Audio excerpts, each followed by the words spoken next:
Boating with Brexit is a look at our future sailing, boating out of UK waters into foreign places. For Americans, it's always been like this since forever. I guess since the War of Independence. But have you ever asked yourself why you so seldom see the stars and stripes fluttering from the sterns of yachts, boats in the Mediterranean, even up in our waters, even up in the Channel waters? And that's because the rules and regulations governing the presence of American yachts and American passports in Europe are onerous. I mean, the Americans are great sailors. We've all seen pictures of John F. Kennedy sailing. If you go in the Caribbean, the stars and stripes are fluttering from the sterns of beautiful boats and ordinary boats and little boats and big boats, absolutely everywhere.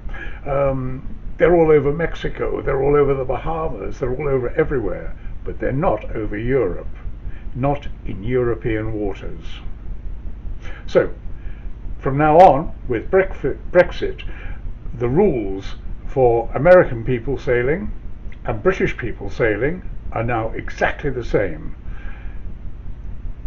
We now have the same restrictions as has always been imposed on the Americans. Oh, just a quick note for any Americans who are watching this video: if you're crossing the Atlantic and you're going to stop at the Azores, which is the natural place to stop after Bermuda, that's in the European Union. Your clock starts ticking on the 90-180 day rule. The 90-180 day rule is, in any 6-month period, you can spend 3 months in the European Union, 90 days only. What it means is that your non-European passport, our British passport, American passport, whatever, will be stamped the moment we enter the European Union, and the clock will start ticking from the moment of that stamp until 90 days is reached, at which point you are absolutely obliged to be out of the European Union, and the day of entering and the day of departing counts as part of those 90 days. If you don't do that, then the next time you try to come into the European Union, you'll be banned. It's as simple as that. They're going to take away your right to enter the European Union if you ever overstay your welcome. Now, at the end of 90 days, you can leave and stay out for 180 days and come back in.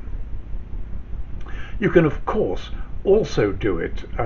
You can stay 20 days and leave, stamp yourself out, and then come back in and start your 10 days, but you'll also have the addition of the days that you've been out. So it's quite a complicated sort of mathematical formula, and actually what you need is an app, and there's an app, or there are stacks of apps. The one that I've got is called 90 Days Schengen, and it's on Google Play, but there are lots. Yeah, I haven't explained it very well, but there you go, I'm sorry. I am pretty sure that all our biometric passports are now being scanned, and the information of when we arrive in the EU and when we depart from the EU is being logged in a central European computer. Absolutely certain that's what's happening. And if it's not happening this week, it's going to happen in the next weeks, for sure. And it's no good. So it's no good thinking you can blag your way around it. It is the way it is. So that's the rule for people with non-EU passports. 90 days in 180 days, endlessly renewable. But for your boat itself, it's actually different. For your boat, you can keep it in the European Union without any tax issues, without any problems, for up to 18 months. The boat can stay there itself. At the end of 18 months, or before 18 months is up, you have to take it out of the European Union for 24 hours, And I suggest that you really need to enter it into a foreign country, i.e. a non-European country, a non-European Union country, and after 24 hours bring it back in, and then it's valid for another 18 months. So for the boat, it's pretty good. It's fair enough. It's simply our passports that are the problem. You can therefore use a base in a marina, say in Spain, France, Gibraltar, anywhere for 18 months with no problem whatsoever. And then at the end of those 18 months, you sail it out of there to I don't know, Morocco, Tunisia, Turkey, and you get a clearance certificate clearing yourself in, so you've got proof of being in a foreign country at that point. Stay there for 24 hours, clear yourself out of there, and sail back to your marina. So, what countries are in the European Union that surround the Mediterranean? Well, as you can see from this chart, just about all of them. Spain, Portugal, bit of Spain again, France again, Italy, Greece. I mean, as you can see from this chart of the Mediterranean, almost all of it are European Union. What does this mean for British sailors who want to sail to the Netherlands or to France? It means a lot of paperwork and it means a lot of hassle. The British have managed to actually make it even harder, I think, than the French, but I guess that remains to be seen until we're actually doing it. But at the moment, if you decide to sail out of the UK bound for France, you have to fill in a form and post it. Yes, you have to post it. You have to take a form, put it write on a form in pen, because it's not workable. You can't do it on the internet. It's just one of those PDF files that you can fill in on the internet. You've got to print it out, fill it in by pen, put it in an envelope, and you have to post it off to the United Kingdom Border Force in Dover in Kent. I mean, amazing. This is form C1331. I just think that whoever thought up this idea that in 2021 any of us want to fill stuff in by hand, put it in an envelope and go to find a postbox with it for something which is so simply done with some sort of app, that person now, words escape me. And for me it's particularly difficult because I live in France. I have to get into the UK. I haven't got British stamps. I haven't. Well, and to leave the boat and find a post office to buy a stamp is actually quite mega. Anyway, end of the rant. I just think it's all a bit daft. So you fill in your form C1331. You put it in a post box, and you get back in your boat, and you head out for, say, Cherbourg, Dieppe, or Dunkirk. Now, here's the next issue. You can only now enter France, enter it, by a port of entry. And those ports of entry on the English Channel for us are now Ouistreham, Calais, Cherbourg, Dieppe, Dunkirk, Le Havre, Roscoff, and St Malo. So when you arrive in any one of those ports of entry, you go to the marina, you check in, and they will either, the customs will be there in some form at the marina, or the marina will direct you to the customs office where you will go with your ship's papers and your passports. And what the French will do is they will stamp your passport and start your 90 in 180 day clock running. But the good news is that having got into that port of entry, you can go to any other French port you like. You don't have to do anything. You don't have to clear in or clear out. You can just set sail, and you can sail around from Cherbourg to Saint-Vaast, from Dieppe to Fécamp or Laves or wherever. The only slightly bad news is that when you leave France, you must leave France via a port of entry. You can't depart from Saint-Vaast. You can't depart from Fécamp. You need to go back to Ouistreham, Calais, Cherbourg, Dieppe, Dunkirk, Laves, Roscoff or Saint-Malo. For most of us, actually, that's not quite as bad as it seems. I mean, for example, you can sail from Brighton to Dieppe and clear in there, and that's a track a lot of us goes.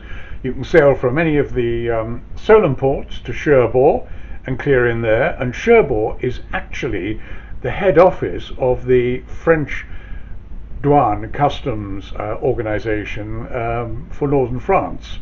So either we'll have to trudge around to their office, or there will be some organization at the marina in Cherbourg. I mean, that remains to be seen.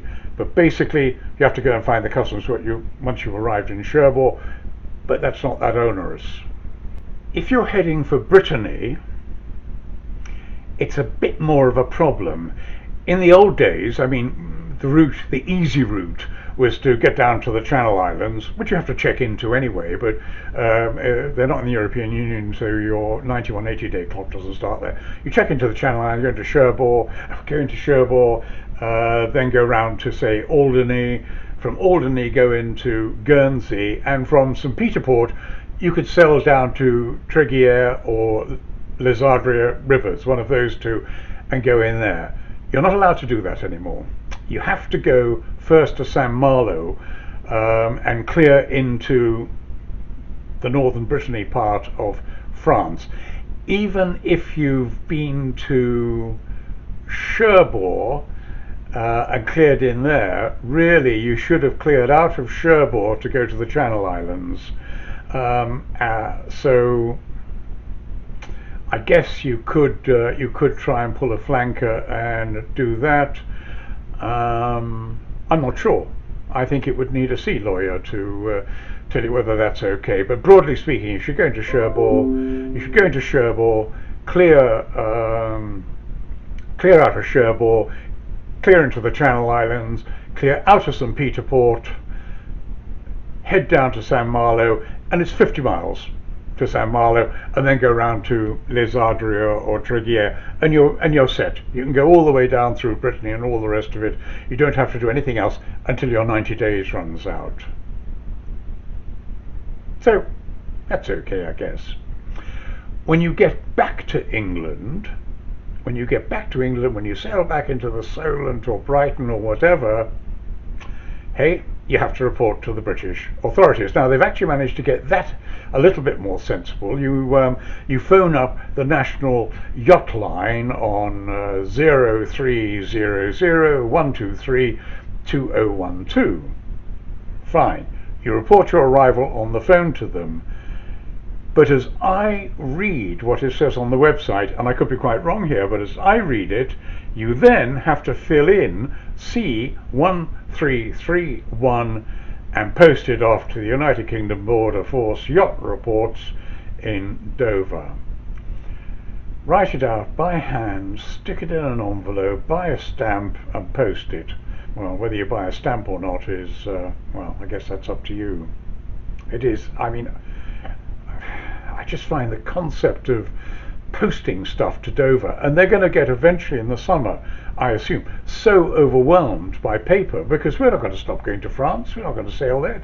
It's a lovely voyage, it's nice to cross the channel, it's great to enjoy some French joie de vivre. Well, I think so. For Americans entering British waters, it's not really a problem. They get a 6-month visa, they get a 6-month tourist visa, and there's a load of ports all the way. There's a load of ports of entry all the way down the south coast of England: Falmouth, Plymouth, Southampton, Brighton, Dover, or whatever. There are just stacks of ports. So they come in, they clear in, and they've then got a 6-month clock. They've actually then got the choice that at the end, as I read it, at the end of their 6 months, they can pop across to France and have 3 months in France, 90 days in France, and then pop back to England and start their 6 months tourist visa all over again. So in a way, that's fine. Not really going to work from the Mediterranean, but it's certainly possible if Americans want to cruise around the Netherlands, Belgium, northern France, and the UK for more than a year. Okay, the Mediterranean, and Portugal, which is what most of us are interested in going down to cruise for a few years and keep our boats down there in the warmth and pleasure of the sun and the sunshine and Mediterranean living. The Mediterranean Sea is bounded by the European Union. Look, I've marked in the whole of the coastline that is bounded by the European Union. The places it are not bounded by is Gibraltar, but Gibraltar is currently, as I speak, agreeing to join Schengen, and I have a feeling that if Gibraltar joins the Schengen, then I don't think we will be allowed more than 90 days in Gibraltar. I'm not clear about that. I'm not absolutely certain about that. Things haven't been finalised yet. But anyway, there are only a couple of marinas in Gibraltar. There is a big one in the dockyard, which is mainly for local boats and doesn't really have spare spaces. There is Queensway Quay, which is almost always full of permanent berths, and there's a couple of there's the marina down at waterfront where the fuel docks are, but that has, it's only got berths for 20 or 30 boats. So I suspect the concept of keeping your boat permanently in Gibraltar is pretty dodgy, simply because you won't get a place. Yes, there is Algeciras, the marina there, but that of course is part of the European Union. So in any of those European countries that I've marked on the chart like that, you can leave your boat there for 18 months, but you are obliged to fly in, start the clock on your passport, sail for 3 months within the European Union, and then check out of the European Union within your 90 days and sail back. So the question is, where in the Mediterranean Sea can you park your boat? Well, basically, starting at Gibraltar, there is all those Arab countries. There's Morocco. Morocco is an excellent place. I think it's pretty safe. It's certainly, I've spent some great times in Morocco, and there are two marinas immediately there. There's Tangier, which has an international marina which is only just completed to international standards, and Tangier is a really nice town. It's a very cosmopolitan international town, full of millionaires. Yes, there are poor parts of Tangier, but up at the top there, and towards Capo Espartal, there are millionaires' homes for expats from all over the place, all over the world. So Tangier Marina is a real possibility, and the airport is very close by, just outside town. It's like €5 or €6 worth of taxi ride from the airport to Tangier Marina. The other place just round the corner, and truly in the Mediterranean, is Marina Smeer. Marina Smeer has been there for some time and is a little bit run down, but is basically absolutely fine. It has the great advantage of having a boatyard there, and all along the quayside there are bars and restaurants who will do you takeaways, which they will deliver to the boat on china plates with proper cutlery, So they'll deliver. You go in there, you order your food, they deliver it to your boat, and afterwards they come away and they take it all away and wash it up. The reason one of the reasons they do these deliveries, I think, is that they will not supply alcohol. I mean, clearly it's a Muslim country, but the good news is that the grocer's shop on the corner, down near the bank, does sell alcohol, so you can buy your own booze, and these restaurants which will even bring you wine glasses to your boat. I never let them because I've got my own, but yeah, all that's good news. The only downside of Smir is that it is a 10-minute taxi ride to the nearest proper town, El Dik.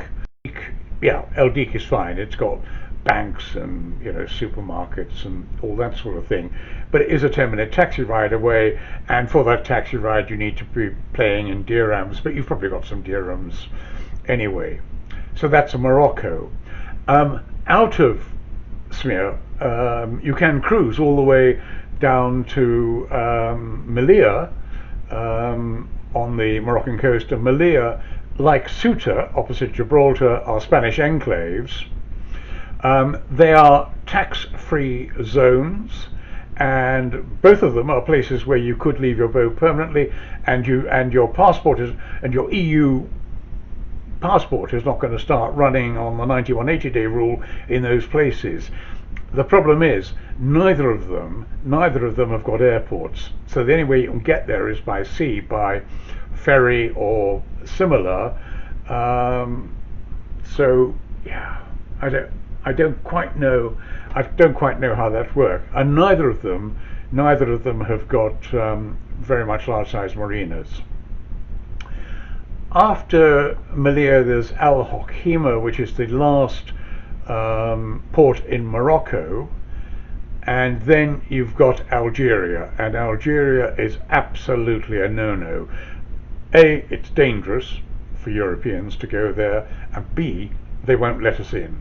If you want to go to Algeria, you need to apply to their embassies for a visa to go, and you've got to have a very good reason for going, and they're probably not going to grant you a visa. If you go there without a visa, they will arrest you and impound your boat, so don't even think about it. I guess the next place after Algeria that you can potentially leave your boat is Tunisia, which is was a very, very European-friendly country until the Arab Spring. I've spent a lot of time in Tunisia, as have thousands upon thousands of Brits who have holidayed there in resorts like Hammamet, which has got a marina, or around Tunis, which has also got a marina, Sidi Bou Said marina. The last time I was there, which was about 4 years ago, I tried to get in there and it had silted up. I mean, I couldn't raise them on the radio, and when I tried to very gently edge in there, I just ran into very, very soft silt and had to back out and go around to Bizerta. I understand from their website that Sidi Bou Said is now open, and it is it always was a marina for sort of luxury yachts with space for people like me who have rather more modest boats. It's near Tunis airport. It is near Carthage. It is almost next door to the ancient Roman ruins of Carthage, which are absolutely wonderful. I mean, better than any Roman remains I've ever seen in Greece. It is just a wonderful place to visit. When I was in Tunisia 4 years ago, shortly after that young ISIS gunman gunned down all the British tourists on the beach, the British embassy in Tunis, well, the British consulate in Tunis, was all over me like a rash with warnings about how careful Louise and I had to be about avoiding crowds, about avoiding going to tourist places about being really, really careful. Most of all about keeping away from the Algerian frontier. We were stuck there with weather. We were trying to get back to Mallorca. I'd gone there to try to get an angle on the wind, and we were certainly concerned. And I'm a fairly laid-back sort of person about foreign countries, but I was concerned. I understand that Tunisia is now pretty safe, and that's something that you would absolutely need to take your own advice about. Would I go there? Yes, I think I probably would. I think the power of ISIS is much reduced, and you're as likely to get into trouble in Tunisia as you are in Paris or London or Manchester, sadly. Yeah. So, Tunisia is a place that you can certainly leave your boat and not have this 9180 day rule ticking. The other place you can certainly leave your boat, which is just excellent, is Turkey. Turkey really was the high point of I spent 4 years in the Med, and it was the high point of my visit. And there are two marinas there. There's one at Bodrum and one at Marmaris. Both of them have got a fairly large contingent of Brit expats in them. They're not expensive, and it is a country that you can fly into and get relatively inexpensive transport to either of those places.